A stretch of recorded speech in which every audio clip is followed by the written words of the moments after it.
How to replay disappearing photos and videos on Instagram. Hello everyone, this is Hazel here to assist you today. Without any delay, let's get started. First of all, open Instagram application. Then after, tap on your profile icon and tap on these three horizontal lines. Go to your activity. Here scroll down and tap on download your information. Then after, tap on download or transfer and make sure to select your Instagram account and tap on next. Tap on some of your information.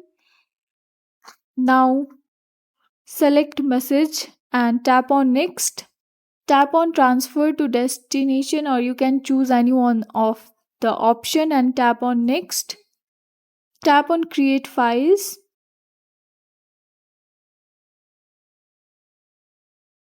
Now the file is being ready and the file will be sent to your Gmail account. A file containing a chat on your Instagram will be sent to your Gmail, and you can download that file from your Gmail and will be able to view one's photos and Instagram for multiple times. Thanks for watching. If you guys enjoyed this video, please like, subscribe and hit the bell for the updates. That's all for now and I'll catch you in the next one.